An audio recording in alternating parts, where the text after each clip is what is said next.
Сам процесс создания витража – это кропотливый труд, это тяжело.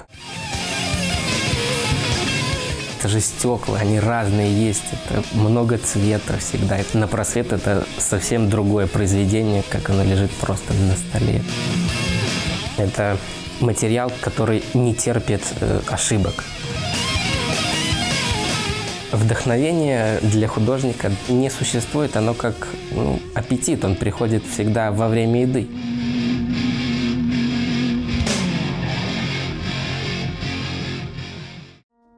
Рисую с 13 лет, и у мамы дома уже скопилось за это время очень много работ, просто большие стопки какой-то бумаги, на которых все нарисовано. Если приезжаю домой, если вдруг как-то хочется вспомнить, начинаешь это все перелистывать, и, боже, зачем я столько много рисовал? Дома у мамы как-то все завешено работами, тоже приезжаешь домой, и, как-то в галерею пришел в собственную.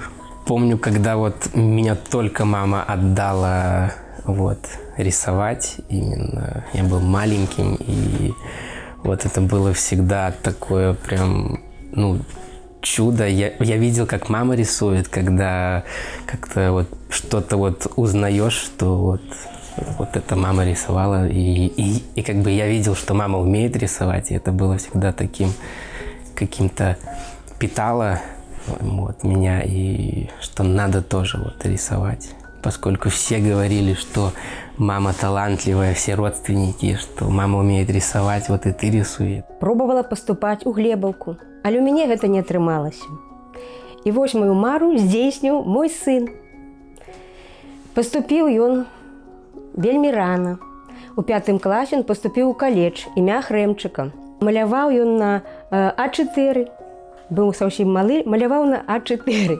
І калісьці, я помню, прыйшоў ён са школы. І прынёс малюнак, увялічаны жавательнай резиначкі, пакемончыка. Я гавару: сынуля, ты, мусіць, яго дзе-то перавёў. Не, мама, я сам намаляваў. Не можа быць. Былі саблюдзены ўсе прапорцыі гэтага малюнка. І мы рашылі, што пойдзем у школу, каб навучыцца тэхніцы малявання. Аддалі мы яго ў школу. Пропускаў, много пропускаў. Настаўніца мне говорила: ваш сынуля пропуская школу. Там было всегда весело, всегда очень интересно. Когда попал в этот творческий мир именно всех детей. И теперь я им вельми задоволена.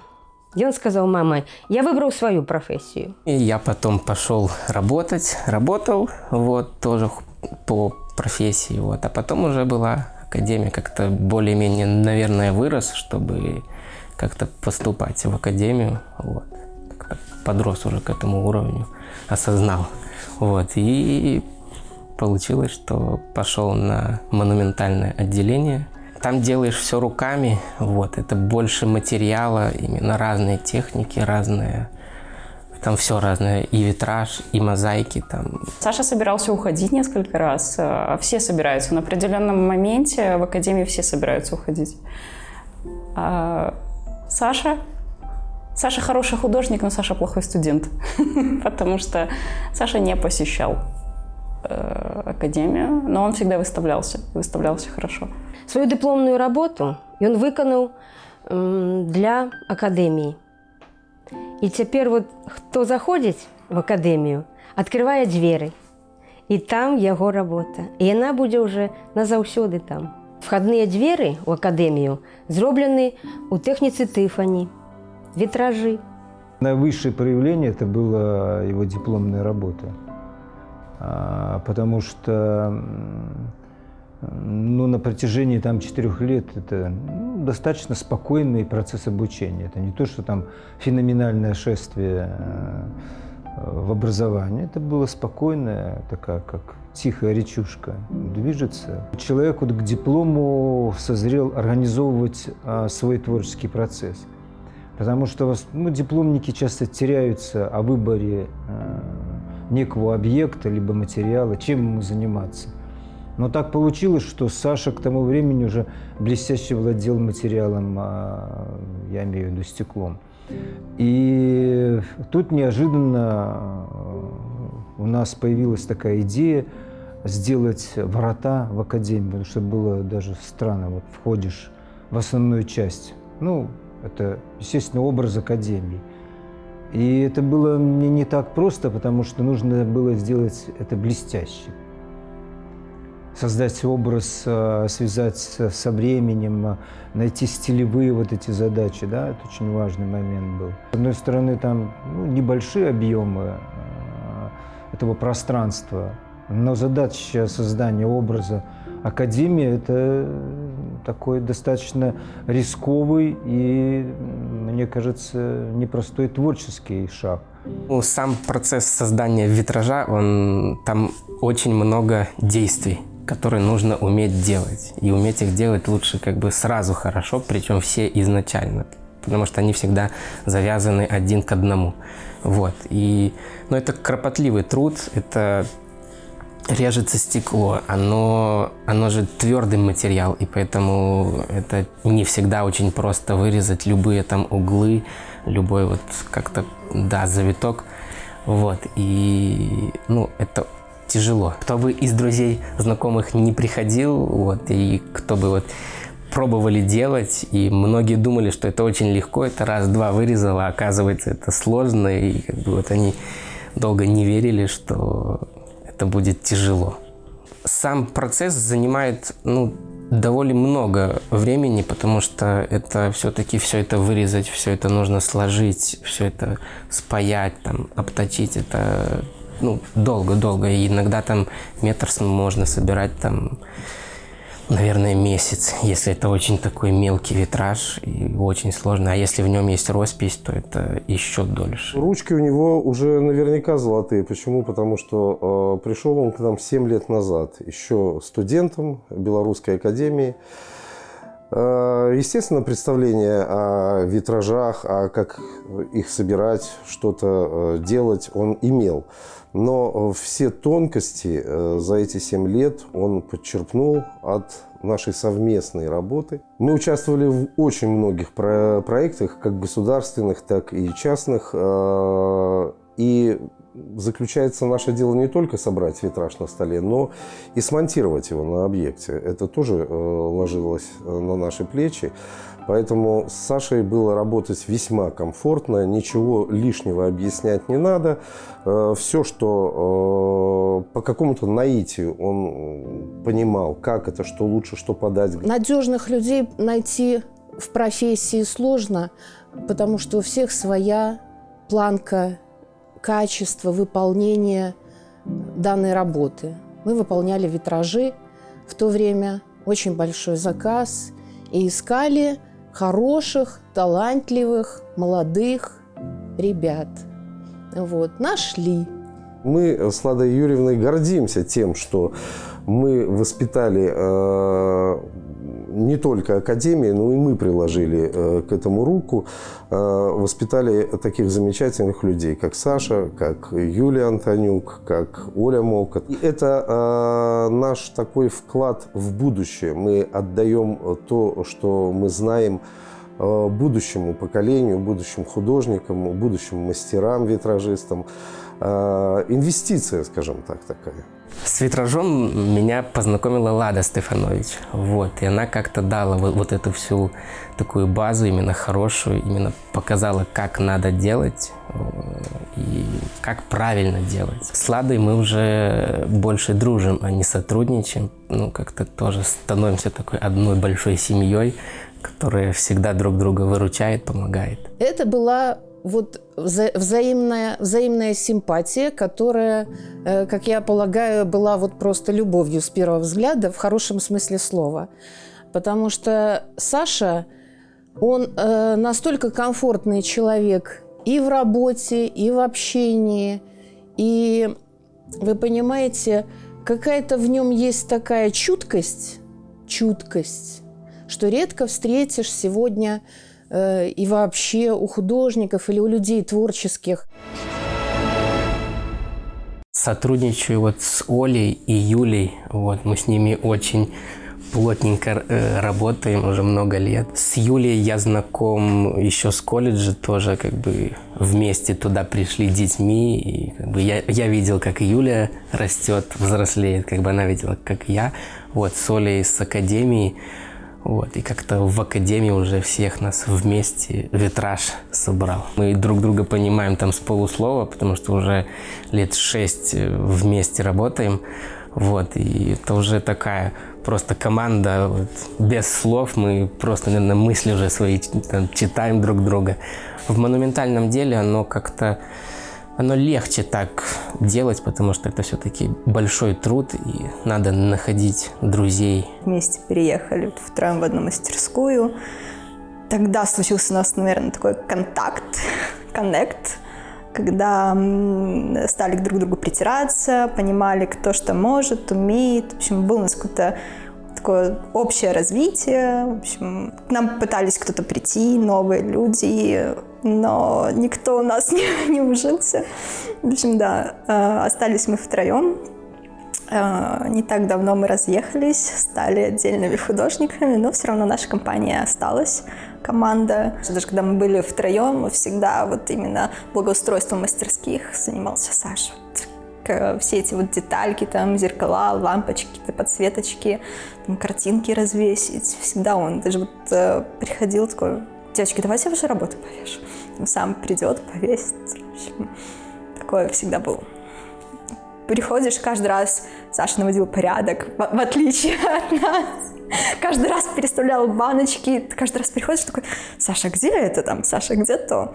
Такой: а я порядок наводил. В общем, такой очень хозяйственный, на самом деле. Саша очень дотошный работник, ужасно дотошный работник. То есть если мы расписываем какую-то штуку, я это делаю так, раз, Саша сидит и втачивает, потому что, он любит. Он хороший живописец. Один ты не можешь расписать Сикстинскую капеллу. Все равно нужна какая-то группа людей, твоих единомышленников. Но у нас это все художники. Обычно это художники-мастера. Вот у нас получились все художники-монументалисты. И с Сашей работать очень комфортно, на него всегда можно положиться. Он как парень необходим все-таки в монументальном искусстве. Где-то что-то, какие-то технические вопросы помочь придумать, решить, что-то поддержать, перевернуть. Мы крутые работники, мы каждый можем делать все. Не так давно сделали вот еще с девчатами витраж в храм. Вот. И там весь расписной, он как икона получился. Был очень долгий процесс, очень сложный, поскольку роспись по стеклу, она довольно сложная. Это каждый цвет, он обжигается. И если там 10 цветов, это просто каждый накладывается, рисуется, там, это процарапывается иголочкой. Это все очень медленно, но оно эффектно смотрится. И есть работы, которые делались в церкви, в Россию, вот. Тоже это витражные работы, поэтому, да, там есть. С мозаикой поработал. Сейчас работаю над творческими какими-то витражами, которые это не заказ, это просто витраж, который идет как-то, наверное, от души, его хочется сделать. Вот, это такая копия мозаики, но она как бы будет в витраже. С Исаакиевского собора мозаика в России. Вот. Они же красивые, это же стекла, они разные есть, это много цвета всегда, это они разные, они на просвет, это совсем другое произведение, как оно лежит просто на столе. Это много возможностей, оно же и плавится, и можно все, что угодно делать. Вот. Это другая техника, которая, конечно же, она немножечко связывает руки в плане там какого-то рисования, но она открывает другие возможности в искусстве. Это материал, который не терпит ошибок. Саша еще такой неразгаданный образ. Я думаю, что он такой по системе восприятия жизни и по своей, наверное, метафизике, он марафонец. Он не сразу там, как спринтер, раз и победил там 100 метров. Он проходит эту марафонскую и очень правильную дистанцию, потому что она непростая. И мне кажется, что вот пройдя этот путь творчески длительный, он покажет очень хорошие результаты. Поэтому я думаю, что надо ждать в будущем очень хороших успехов и таких качественных результатов. Сейчас Саша он рождается в такую самостоятельную творческую единицу, и этот путь тоже очень красив, я бы сказала, потому что он, несмотря на то, что он очень чуткий и слушает, и слышит, у него есть свои принципы в творчестве, у него есть свои задачи. Несмотря на то, что он достаточно молод, он добивается успехов, я бы сказала, и он часто выставляется, активен очень творчески. И в работе вот этот педантизм, который, я надеюсь, мы привили, и он откликнулся в его душе, он еще более развивает и выходит уже на какой-то уровень такой, вы знаете, очень правильный. Живопись я люблю с детства просто, потому что это как-то так укололи живописью меня, и все, и это просто заразился. Вот. Времени часто не хватает именно на живопись, потому что, ну, как-то сама профессия витража, она как бы крадет это все время, и на живопись очень мало. Но если находится пару часов, это просто всегда какая-то услада душе, чтобы это наслаждение. Часто бывает, что веду параллельно несколько работ, но оно как бы не параллельно, это ты ставишь, рисуешь, устал от живописи, от этой, и ты ее отставляешь, прячешь, переворачиваешь, все, ты ее не видишь, а потом там через полгода достаешь, такой вот, все, я созрел, чтобы дальше ее рисовать. Писать обязательно, потому что у нас, если ты не будешь писать и не будешь выставляться, то ты не сможешь вступить в союз или перевступить в союз, то есть во взрослый. Обязательно нужно выставляться, потому нужно обязательно писать. Саша пишет очень много. Я знаю, что если нет работы или во время работы, он тоже пишет. Для художника дороги все работы. Я не знаю, я к ним отношусь, наверное, чуть не как к собственным детям. Это что-то мое родное. Всегда очень тяжело расставаться мне с работами, если куда-то они уходят или дарятся, или продаются. Это всегда такое... Нет, останься здесь. Эта работа была сделана к трагедии в «Зимней вишне» в Кемерово. Вот, и как-то хотелось выплеснуть эту всю боль, всю трагедию. Этот пейзаж был написан еще, не помню, наверное, год 2009. Это еще были в колледже. Вот, это дом моей прабабушки. И как-то тоже хотелось это все оставить на холсте. Вот. Все-таки искусство, оно более хитрое, чем жизнь, оно живет дольше нас. В академии были такие задания копийные. Вот, и приходили в музей, в национальный, выбирали работу, ставили и делали копию той, что вот висит на стене. Вот. И как-то приезжали в гости родственники, заходили в мастерскую, такие: как так, мы же ее видели только что в музее, она вот у тебя здесь. Вот. И думали, что можно будет ее поменять или как-то что-то сделать с ней. Саша у нас собирает пластинки. Такая вот у него появилось хобби. После того, как мы переехали, мастерская стала мужской очень. Приходишь, всегда играет какая-нибудь классная музыка, пластинки. В общем, коллекция растет. Сейчас это стало модным, но я это любил еще с начала 80-х, конца 70-х годов. Это виниловые пластинки, это винтажная аппаратура. Вот.